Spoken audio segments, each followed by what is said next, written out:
चिदानंद जी, एक लंबी बहस, दरअसल मैं आऊंगी प्रमोद कृष्णम जी आपके पास। चिदानंद जी, अभी हाल फिलहाल एक वाकया सामने आया था जिसमें कथावाचक की पहचान यादव के तौर पर हुई, और जब वो यादव पाए गए तो उनके सर मुंडा दिए गए, उन पर बल प्रयोग किया गया, उन्हें सरासर बेइज्जत किया गया। ये बाद में उन लोगों ने माना कि उनकी पहचान यादव है और वो अपनी पहचान बताकर कथावाचन नहीं करने गए थे। ये अगर एक बार को मान भी लिया जाए कि उनकी गलती हुई थी, लेकिन क्या इस गलती के लिए इतनी बड़ी सजा दिया जाना चाहिए था कि उनके सर ही मुंडवा दिए जाए, उनको इस तरीके से समाज में बेइज्जत किया जाए? क्या यादवों का अधिकार नहीं कि वो कथावाचन कर सके? सिर्फ ब्राह्मण ही कर सकते हैं कथावाचन? देखिए, इस देश में समस्या क्या है? ये सारा सोच का संकट है। इस देश को कास्टवाद नहीं, राष्ट्रवाद चाहिए। और जब राष्ट्रवाद लक्ष्य हो जाएगा तो कास्ट पर राजनीति नहीं होगी। होने के बाद हुआ क्या, ये देखिए कि दूसरे लोगों ने किया क्या। उनको पुरस्कृत किया, बुलाया और बुलाकर एक नया दृश्य, एक नया एजेंडा सेट कर दिया। मुझे लगता है कि आज समय की मांग है। हालांकि ये दोनों गलत था, वो भी गलत था, उसके बाद जो किया गया वो भी गलत था, क्योंकि हमारे देश में संविधान है और जब संविधान है तो संविधान के तरीके से ही सुलझाना चाहिए। लेकिन कुछ मर्यादाएं भी हैं। वो मर्यादाएं हैं व्यासपीठ की। व्यासपीठ की जो मर्यादाएं हैं उसके लिए हमारे यहाँ एक सनातन की गरिमामय पीठ है व्यासपीठ। वहाँ जो भी विराजमान होता है वो प्रभु तुल्य होता है, लेकिन व्यासपीठ पर बुलाकर बैठकर जो सुनाया जाता है वो भी प्रभु की वाणी है।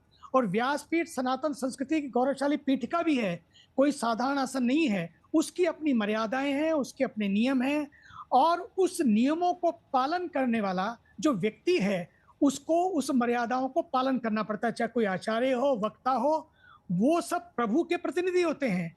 उनकी वाणी तो वेदों कोई की भी हो अनुरूप सकता है, होती आप ये है। कह रहे हैं? वो लेकिन यादव भी हो सकता है, वो ब्राह्मण भी हो सकता है, वो प्रभु किसी की और वाणी सुनाने जाति का का भी हो अधिकार सकता है। सबको है। आप यही कह रहे हैं ना सर?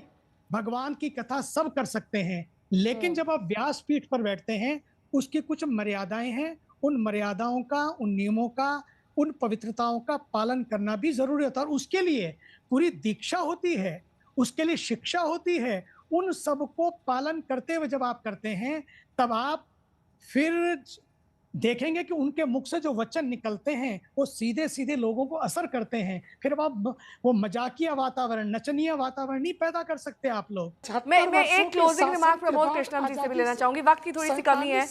प्रमोद कृष्णम जी, ये जो कथा वाचन पर हम अभी चर्चा कर रहे थे, इस पर आपका क्या मानना है? जो कुछ हुआ, यादव कथावाचक थे, उन्होंने पहचान छुपाई, सत्य नहीं बोला, उसके बाद उनको पुरस्कृत किया गया, फिर जिस तरीके से बेइज्जत भी किया गया, अब ये पूरा मामला जब तूल पकड़ गया तब सबने अपनी अपनी राय दी। आपकी क्या राय?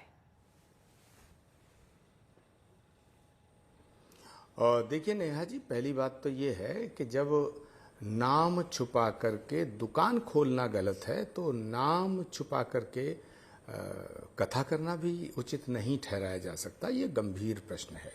सवाल फिर वही आ जाता है कि जिस व्यक्ति ने कथा की, कथा कर रहा है, कथा किसकी? भगवान की। जो व्यक्ति कथा का वाचन कर रहा है, लोग उसे सुन रहे हैं। व्यासपीठ की जो महिमा का बखान अभी स्वामी चिदानंद सरस्वती जी ने किया, मैं समर्थन करता हूँ, लेकिन यह एक बड़ा सवाल ये खड़ा होता है कि सनातन क्या है, ब्राह्मण क्या है? ब्रह्म जानाति सा ब्राह्मणा, जो ब्रह्म को जान गया वो ब्राह्मण है। और इसीलिए हमने तो रविदास जी को संत शिरोमणि कहा है, ये सनातन है।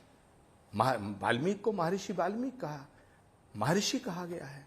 और सुनिए, छोड़िए, ये तो हिंदुओं की बात है, ये तो सनातन को मानने। रसखान को सब सुनते हैं, अमीर खुसरो को सब सुनते हैं। तो सनातन को किसी जाति से जोड़ करके देखना ये उचित नहीं होगा। पहली बात, जात पात पूछे नहीं कोई, हरि को भजे सो हरि को हुई, ये तो हमारा एक बहुत ही पॉपुलर मशहूर संकीर्तन है।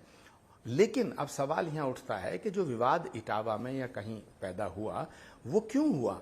उसकी पहला विवाद का कारण है कि आप यदि किसी जाति कुल परिवार में पैदा हुए तो आपको गर्व होना चाहिए। उस पर गर्व होना चाहिए। हम जिस भी परमात्मा की इच्छा से पैदा हुए ना, हमें जो भी जाति मिली, जो भी धर्म मिला, उसको छुपाना ये गलत है, मैं इसका समर्थन नहीं करता।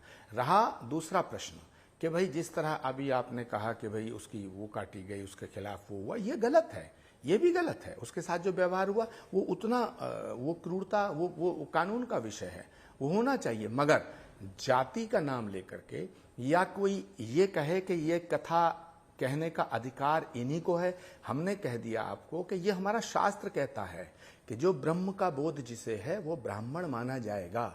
ब्राह्मण के घर में अगर बेवकूफ पैदा हो गया वो ब्राह्मण नहीं है। इसीलिए मीरा को सब सुनते हैं। कौन नहीं सुनता? पूरी दुनिया सुनती है। मीरा तो ब्राह्मण नहीं थी, जिस कुल में उनका जन्म हुआ वो तो छत्राणी थी, छत्री के घर में पैदा हुई। तो प्रश्न है कि हमारे सनातन में जाति नाम की कोई चीज नहीं है, वर्ण व्यवस्था है जो कर्म के आधार पे है। इसका मैं पूरा समर्थन करता हूं कि सोने का काम करा, सुनार बन गया। जो कथा वाचन कर रहा है वो स्वतः ही ब्राह्मण है, लेकिन मर्यादा सबको रखनी चाहिए। मर्यादा के बिना व्यक्ति गलत राह पे चल देता है और असत्य को कभी जीवन में धारण करने से पुण्य प्राप्त नहीं होता। सत्य बोलोगे तभी आप शाश्वत रहोगे और शाश्वत होने के साथ साथ सनातनी रहोगे।